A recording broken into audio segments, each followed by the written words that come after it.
found a letter from my stalker. I found this note, nailed onto a tree on my front lawn. I really don't know how to describe it. I'll just let you read it yourself. I saw you today. It was your birthday. You didn't see me, you hardly ever do these days. Your skin looked so nice and healthy, and your eyes, they were the most beautiful I'd ever seen them. You've grown so much. I remember how you different used to look when you were younger. I remember the day I first met you. It was 4 years ago. I was sitting on my desk, head down, listening to the teacher rattling off names for attendance. The teacher called out a name I didn't recognize, and a stranger's voice answered behind me. Was there a new student? The teacher didn't pause for a second, just continued calling out name after name. I turned my head to where the voice had come from. I saw you, a pale thing, so thin, your eyes so red, at a seat that should have been empty. I saw the fireflies flying around you, flickering. Dozens of them, never straying far from you.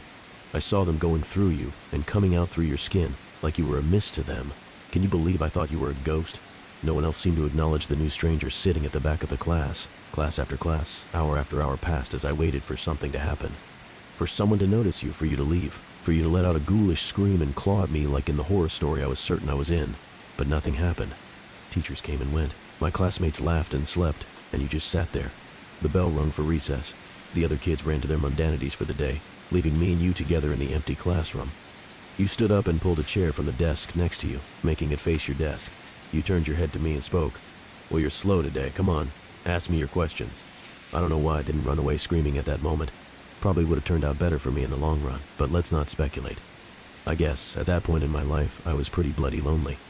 I figured there was only a 50 to 50% chance you'd eat me, and the other 50% was that someone wanted to talk with me. Kid priorities don't make sense to me either these days, so I went along with the flow. I walked over to your desk, sat down on the chair you pulled for me, and asked my question. What were you? You told me you didn't know. You said that once you were a child, just like me, with parents and friends. You used to go to the same schools as me. Then, one day, one ordinary day, when you were 10, you just woke up and you were like this, covered in fireflies, and no one could remember you the moment they concentrated on anything else. No one, not even your parents. You told me of how I'd notice you every day, how I'd think of you until recess every day, how I'd come to you every day, how we would talk every day, how we would meet for the first time every day for the last 3 years, about how I'd forget the instant I walked out of the room, how everyone would forget you, how the fireflies would make them, how for the last 3 years you'd been alone. Your story was very hard to believe, so I didn't. I asked what reality prank show I was on. You looked, well, unimpressed, and asked me to continue telling my story. I was caught off guard by the non sequitur. You said last time I was here, I was telling you a story, a horror story about a haunted house. As you detailed the story, goosebumps prickled my skin. It was a story I'd been making up in my head, a story I hadn't told anyone yet. At that moment, a million reactions were open to me, all simultaneously adequate and inadequate. But the only thing that seemed proper was to finish the story for you. So I did. Halfway through, you interrupted me to ask if my mother HD recovered from her sickness yet.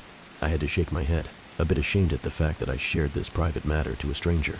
The story ended a few minutes before recess. My next class was in another room. You told me to go. Your steadiness took me back. You seemed so accepting of your fate, like you'd already gotten used to the idea of being forgotten forever. I was a kid back then. I wasn't a particularly smart kid, and I was probably on the onset of a crush.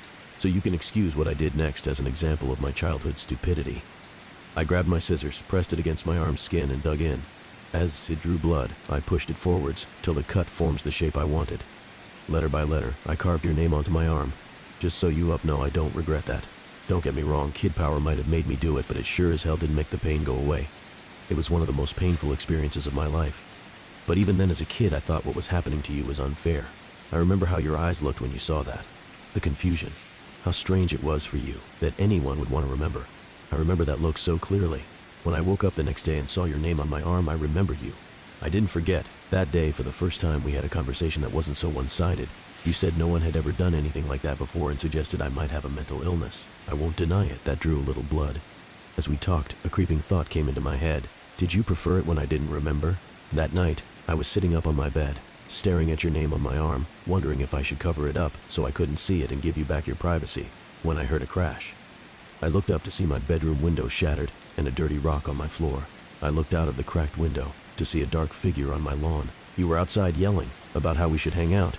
It took me a while to get used to how bad you were at talking to people. Years without practice made you quite a bit rusty. That was all right, we had a lot of time. For the next 2 years, we spent the most of our free time together. Most of the time, we talked. You'd tell me an aspect of your life and how you lived.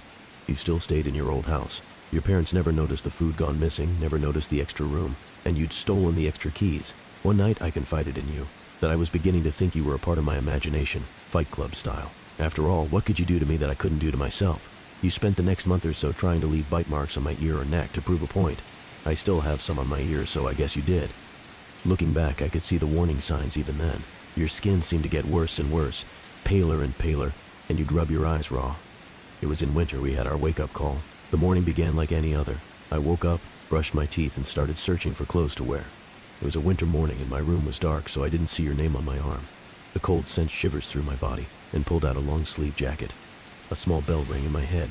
Don't you usually roll your sleeves up? Yeah, and why did I? I finished tidying up and headed to school. On the school bus, I felt oddly content, like something I'd been worrying about had just disappeared. I walked up the school stairs, down the hall, through my class door, and sat down on my desk. The same feeling of a burden forgotten hounded my mind. What was I forgetting? When recess came, I just sat at my desk, while my classmates ran out. It felt like a ritual, but I didn't know what for. I was contemplating just walking out to join them when I heard it.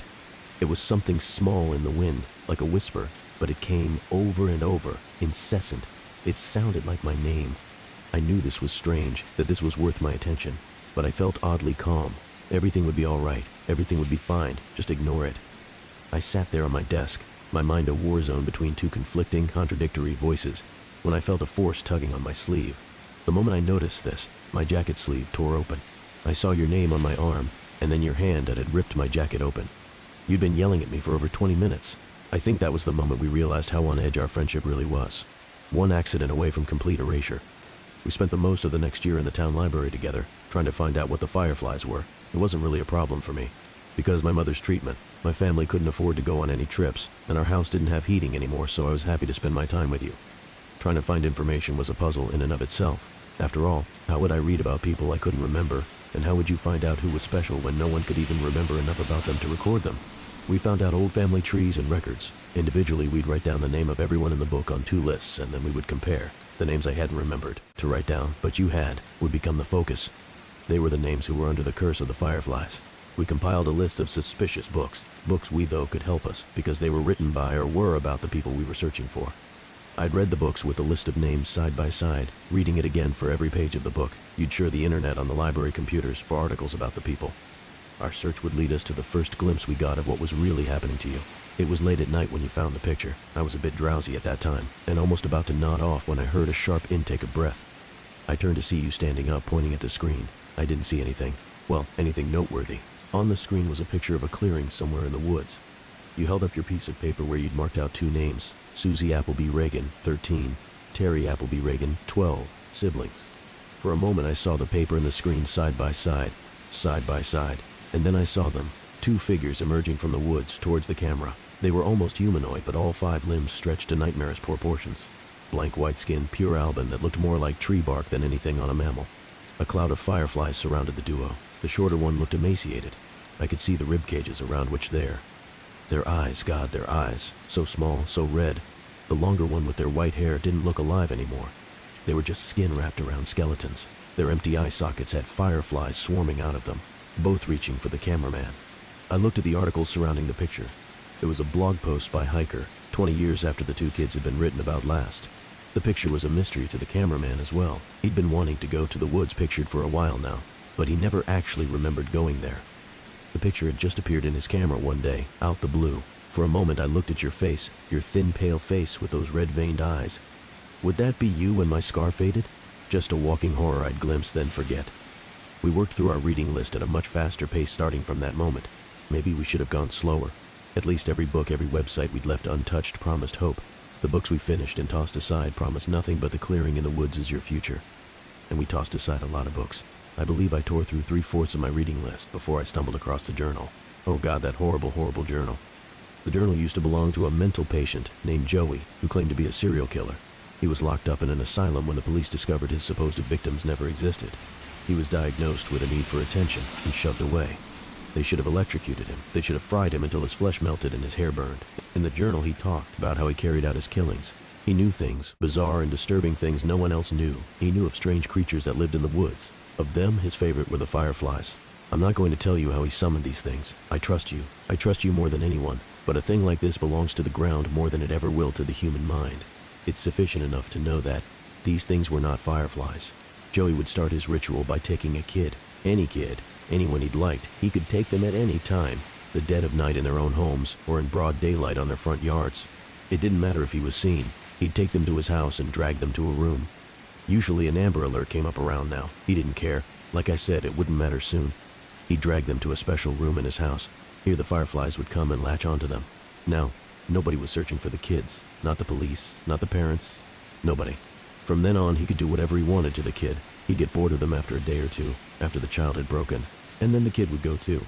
Hacksaw, kitchen knife, anything would work. He detailed a large pit of bodies he kept in the woods, swarming with the bugs. I guess he got bored of that too one day, so one day he went right to the police station and turned himself in. Not of guilt, no. He just wanted someone to know about the stuff he was doing. Sick fuck. Oh, don't get the wrong idea. He never stopped killing kids. The asylum doors didn't stop him from doing what he liked. It just made him improvise. He made a new way. He modified the flies so they could survive without a host, just in a dormant state. When a child he specified the age would approach the swarm, it would latch on and begin its effect. Over the years, the child would warp horribly into the things we saw in the woods. I wish I could hate him in peace. I wish I could say the world owed him nothing, but that wouldn't be true. He detailed a way out. On the final page was an exact explanation on how to get rid of the fireflies. You must have seen something in my face at that moment. You asked if had I found anything. I said no and closed the book. A few minutes later, you shut down the computer. You picked up the last book and went through it yourself. When you reached the end cover, you tossed it aside. I asked what we should do now. You said it was all right. I could go home. We'd talk about it in the morning. I stood up and walked past the shelves of books. I headed for the library entrance, but stopped right outside the door and waited. I waited until I heard the sniffling sounds. I sneaked back to our table, where you were quietly sobbing. You had your head in your hands. I sat back down as you raised your eyes to me. You said you wished you'd never met me, how happy you were when you had nothing to lose, how I ruined your life. You'd never really gotten better at talking to people. That was the worst love confession I'd ever heard. I remember how we kissed that night. I remember your hands gripping my hair. I remember that kiss. I wish it could have been just a kiss. I'm sorry I ruined that moment. When my arms were around you, I was close enough to steal a firefly without you noticing. I remember holding the fireflies in my hand. I remember how it struggled, until it didn't, until it was a part of me. The fireflies shifted, they came over me, and left you. I remember the familiar look in your eyes. The confusion. I never wanted to see that confusion in your eyes again. You deserve to be loved, and you deserve to know that. I wasn't really living anyway. You reached for me. I pulled away as the last lights of recognition faded from your eyes, and then you were just staring at a stranger, walking away into a crowd of strangers. That was a year ago. You've gotten so much better since then. You have so many friends now, so many people at your birthday party. You also look so much healthier. I haven't been as fortunate. My skin's gotten a lot paler, and my eyes hurt all the time now. I couldn't go to school like you did all those years. I haven't wasted my time, though. I found Joey's pit. The bodies, there were so many bodies. There's a grave for those children now. Without me, my mom could afford her surgery. She looked so happy. Just yesterday, I saw her playing with my baby brother. I saw you crying yesterday. You were with your friends, laughing. For a brief moment, your eyes met mine, and then they were so wet. I think I'm going away. For good, I think. You're not going to be happy if I stick around. I'm so happy I met you, even if you don't remember me. Note end. Sometimes I go through depressive episodes. I feel so lonely, even with my friends. I don't know what's going through my head during these times, and sometimes I'd end up in a bathtub, a knife in my hands and my wrists bleeding. Up till now, I thought I was cutting my wrists. I wasn't. The cuts, they're letters. I've been carving a name onto my arm.